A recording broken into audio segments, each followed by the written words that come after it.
We're going to be watching the Friday the 13th remake. The lighting on you. There we go. Now we see your face. I've been waiting, doing this all day, and I wanted to actually get it genuine. Yes! I did it!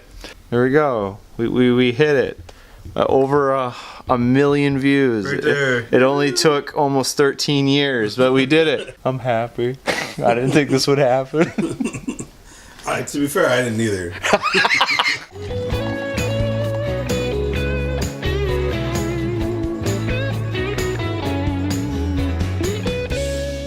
Hey guys, Mark here, reviewing the remake for Friday the 13th. You coming out, Jeremy? You gonna be a part of this one? There's just no point, man. We did Jason X. We just did basically the deity of all of these. There's no point in living anymore.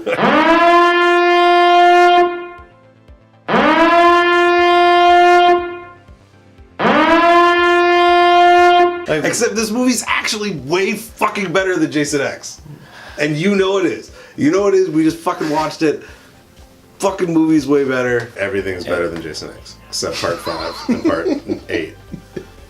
X for life. Massive deviation. But yeah, so we reviewed Friday the 13th, the remake, directed by Marcus Nispel, who directed the Texas Chainsaw remake, both of which was for Michael Bay. I'm amazed at how many references and homages there are in this film to all of the other ones. Yeah, like they're either like really in your face or they're very, very subtle. Well, it's written by the guys who wrote Freddy vs. Jason, who I think do have a lot of respect for the series, also the production designer obviously gave a shit too. Like I commented on, there's like a scene in Jason's tunnels in this movie where you see the wheelchair from part 2. There's a lot of effort done by set deck, and the shots are really set up. Like the lighting guy was like, I'm gonna fucking light the shit out of this movie. Even though it was a horror movie. It's a super well produced movie. I mean, like Michael Bay does bring money. Like that's what he does. You have a DOP that cares. Yeah, that's pretty impressive. This movie plotline, it's basically like it starts, which is funny to me because like the first 4 Jason movies all start with like a previously on Jason,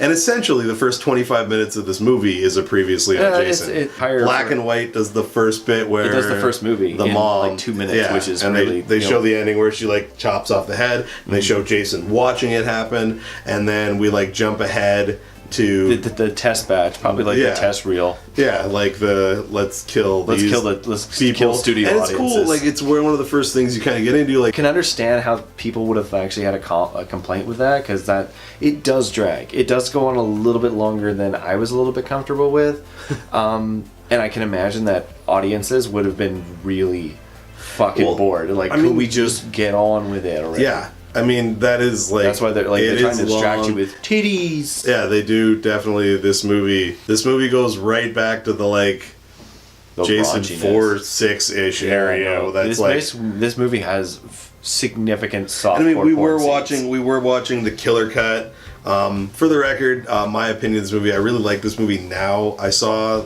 in theaters. I went opening night because I'm a big Jason fan. I did not like this movie when I saw it in theaters. I was not impressed. I thought it was kind of bad, and I was actually hopeful for it because I like Marcus Nispel's Texas Chainsaw Massacre, which I thought was like a really good remake and like a great his own version of the story. And I don't know, I mean, I can't really remember why I didn't like it, but I just didn't. This movie came out and I came out unimpressed. Because of how much it might have been censored, and then the killer cut is the real I mean, that's the kills in this fucking movie are great. One of Jason's best kills in this movie involves nothing but a screwdriver. I was saying I kind of like the fake out of the very first kill in the movie. You don't actually see. He goes up to the like stoner GPS dude who finds the weed, and he goes and you see him like hit, but it's shot above, and then it pulls away before you actually. Here's how I feel like it was. Michael Bay was on set for maybe just the first day, and they killed that kid because it's like, Bay's here, guys. We can't go more than PG-13. And except for the titties that we'll just shoot that after Bay's gone. Well, apparently Michael Bay walked out of a premiere of this movie because there was too much like sex and nudity. I get it. He's a PG-13 kind of guy, but like this dude also hired Megan Fox for washing his car. Like, and if he ever directs Victoria's Secret he's like a teenage boy, but he doesn't know how to act. Like if he's ever had women over. They don't take off the underwear. They just have sex in their underwear somehow. Yeah. After that kill, like, he goes and there's like the couple that are having sex in the tent, and it's kind of referential, like it's gonna be like part 9, where like, which is one of the best kills in the series in part 9, but they don't do that, and then like you see her grab the girl, and then we go back to the dude who's looking for the intruder, and he comes back, gets hit by a bear trap, and this chick is tied up from a tree, dangling in the sleeping bag over the fire, fucking pig roasted. So cool. It goes from 0 to fucking 11. Like the definitely they brutality did this right after Bay left. She dies and falls out of the thing, and then he gets left there with the bear trap on. We go to the who's kind of the main chick, I guess, Jared Padalecki's sister. She comes back. But she, like, we do this whole run around with her, and she comes back and she's trying to help this dude, and Jason just like runs up and fucking smashes this dude in the fucking head with his machete. Yeah, and we get the shot, and it's right in his face, like down to his fucking mouth. It's so cool. Jared Padalecki is in this. He's basically Sam. Yeah, he's Sam. Okay, for any of you who actually talk about how Jared Padalecki had some really good acting in a Supernatural episode just recently, I'm sorry. You should watch this movie because he's Sam. Yeah, it's the same character. Jared, but I mean, played the to same. be fair, I think Jared can only play one character. As Sam Winchester. It's him at this point, Just like slightly different, just himself. Him and Jensen both took the hiatus from Supernatural to go make subpar horror movies. I like the My Bloody Valentine remake too. They're not great, but they're That's fun. What I'm saying. Subpar Valentine. And I've heard Jared's really nice. Yeah. Jensen was like. He was great. I mean, we're way off topic now. But Jensen was. I thought they were both nice. The nicest guy in the group though is definitely their driver. Cliff. I think his name's Cliff Owen. I just fuck up his name probably. Right. But back to this movie. We meet the real cast, the real people. It's like Daniel Panabaker. Who you got her? Daniel Panabaker. I got her to sign on a shitty Hallmark Christmas movie. Actually, I don't know if it was shitty. I didn't watch it. It's still in my PVR because I worked on it, so I recorded it. I just haven't got around to watching it. But Daniel Panabaker, super nice. We talked about that movie and brought it to like Double D. She's kind of set up as the final girl in this movie, with Jensen being like the hero, and then she's got a boyfriend who's a douchebag, which is maybe the best thing in this movie. Yeah, actually, yeah. The douchebag in this movie, Daniel Panabaker's boyfriend named Trent, played by Travis Van Winkle, who plays Trent in Transformers, the douchebag who used Spock. Michael Bay has confirmed that this is the same character. So Transformers is in the same universe as this. Jason Voorhees. Awesome. Imagine Jason Voorhees coming up to Optimus Prime. I really want to see that movie now. Like, that's the crossover I want to see now. Oh, wait a minute. They can bring in back those microbots. Uber Jason. Yeah, they can bring in Uber Jason Jason becomes Megatron. Yeah, so Jason X. I mentioned Derek Mears, who plays Jason in this movie. Other than the fact that I'm pretty sure his neck's wider than his head. He's got a fucking tiny head. Like, he has a very small head. His head seems to be the same size as the mask, and his neck looks like it's as wide as my shoulders. He does a really good job as Jason. He's got Jeremy's murder boner on. He does some good kills. He has some good. Interesting. This Jason's very different. He's a realistic guy. You said he's just a hillbilly, but he's a smart killer. He's got dumb. Power. He's got doesn't want fucking people fucking with his weed. He's just apparently he's just like a weed farmer who misses his mommy. No, he's a very. He clearly is not smoking his own product, because there's no way a guy would be that chill. He might also be growing PCP out there. Yeah, maybe he's not tasting his own supply. He's really committed. Yeah, he's but he does a really good job as Jason. Reference to 6, because he's a gardener in that one. Yeah, 6 is the gardener. Yeah, because that's it. That's Jason has finally, in this movie, he's achieved what he wanted so much in 6, to be a gardener, but he's growing weed. But you know, it's close enough. It's still my God, the references. But there are a lot. I mean, the movie is basically part 1, part 2. Then he gets that mask, which brings him into part 3, because he actually starts the movie mask was really well shot. That was a really done cool, interesting hillbilly, more hillbilly, young Jason. More hillbilly, weird more hillbilly. Anyway, and they kind of reference the like hillbilly cup, like mom and son. Again, they reference all of the movies. There's a lot of good moments, and I'm surprised. It goes right up to like even 4 with Jared Padalecki's character, who is the brother looking for his missing sister. Except Jared Padalecki doesn't die like a bitch like that storyline did in the previous movie. Yeah, I'm pretty certain they even referenced going to hell. Like, it's like a sentence. She goes, you could see, like, say hi to your mother in hell. Yeah, no, that's definitely kind of a reference to. I mean, the end of this movie. I mean, the end of this movie for me is the weakest part. It ends like 4 times for some reason. Yeah, it does. But no, actually, I do like when he's they hang him. When he falls down, he's like, wood "Fuck breaks. you, He gets up all super shredder through the wood. Like I said, there's so many references. There's a lot of love for the series in this movie. The only one they don't reference because they have no possible way of meeting its greatness is Jason X. They're just like, we can't touch that. That's what? gold. They're probably. You know what? No, I made the joke. There is a Jason X reference when the mask is falling through the water at the end. It's just like the shot at the end when Jason's mask is they falling. put it at the end because they're like, this is the best part, guys. We'll save our best reference for last. Oh no, then they actually technically reference the first one. So they put Jason X just behind the original iconic scene. See, they even realize its excellence. Excellent. There's some other great kills in this. Aaron Yu, who I'm a huge fan of from Disturbia. He's great in this. He's very funny. He's playing hockey before getting killed by Jason with a hockey mask, which is funny. Yeah. And that's the screwdriver kill. The screwdriver's kill is drives slowly into him. It's probably the best. Honestly, in terms of brutality, that's the other thing too. In the other movies, the kills were funny to watch almost. Like in the second one, the guy when the wheelchair gets hacked in the head and he falls on the stairs out of nowhere. These aren't funny kills. These are brutal kills.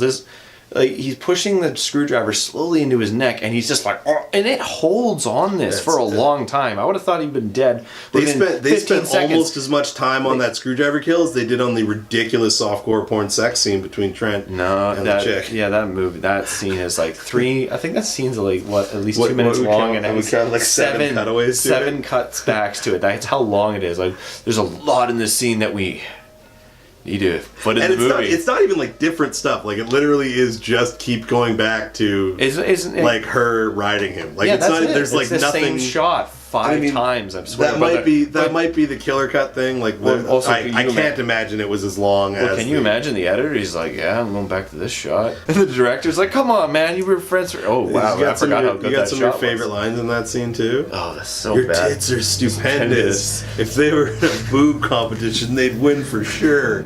Oh, and then he says, oh, his tits are so juicy. So juicy. You really know how to make a girl feel special or something? It's like, and like the black guy, that's a good death.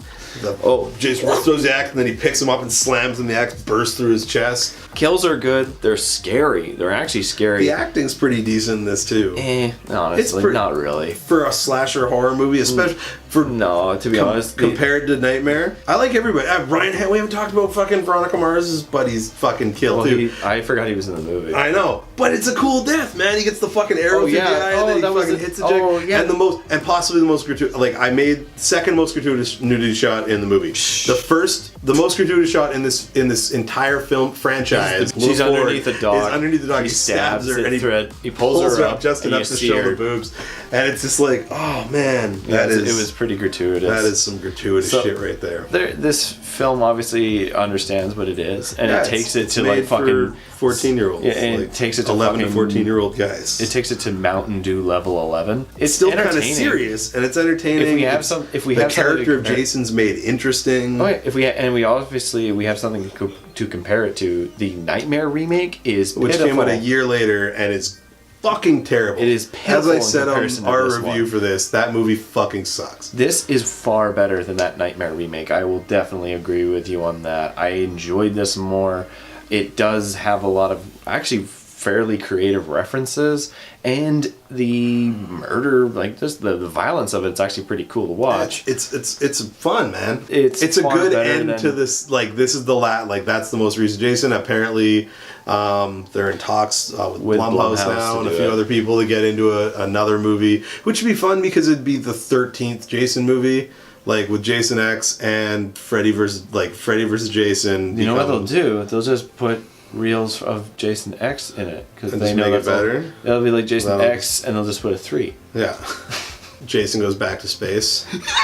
But a found footage movie where he'll meet Vin Diesel out there on the Fast and the Furious franchise. I'm actually surprised that hasn't gone to space yet. And McConaughey will fly by in the ship. Could we also just bring in, like, if we're just going to keep referencing stuff, let's bring in Busta Rhymes to Kung Fu Jason in a found footage space movie with Matthew McConaughey and Vin Diesel and Jason in space. Uber Jason 2.0. I would pay $1 million. I bet you would. I'm gonna give this a 4. I gave it a 6 out of 10 on IMDb at some point, according to my account. I think a 4 is fair. I think. You know what? Fuck it. I'm giving it a 5. Oh. I'm calling this a 5. I had fun with it. I think I gave 4 and 6 a 5. So I think I'm giving this a 5 as well. Yeah, no, it was enjoyable. I did enjoy this movie. I think it is definitely given more flack. Like, it has problems. God forbid, yes, it does. Yeah. It has some problems. You can tell that these guys were fans. I'm kind of glad it didn't get a sequel. I think a sequel would have been a bad idea. It doesn't make any sense. Yeah, I mean, His head they got tag chopped the up end. in Yeah, sugar. but they tag on the end is the. Yeah, they had to do that as a reference. Like, come Yeah. on, even they were probably like, it makes no sense, guys. Yeah. But we got to He because swam down, so he was slowly going to the water. He swam down, grabbed his mask, and used that to, he put it back on his fucking head as he was coming back up for air. Oh my god, that actually, they must have known how stupid that shot was. But they trying to tag on. I'm they glad had it to. didn't get a sequel. I do No. like this movie. As of right now, this is still the end of this franchise, and Because I think it's a fine way to finish it. It was the box office drop off. Well, They realized it- that they couldn't. At the time, the remake it was did nothing. At the time, it has the most X. money-making remake for opening weekend. It made like $43 million. But X was the one that just like, we cannot surpass. We're fools to try. Yes. Terrible. So as Mark The franchise, we get to watch Freddy vs. Jason. Now, Finally. the only thing about that though is that review will take some time. Yeah.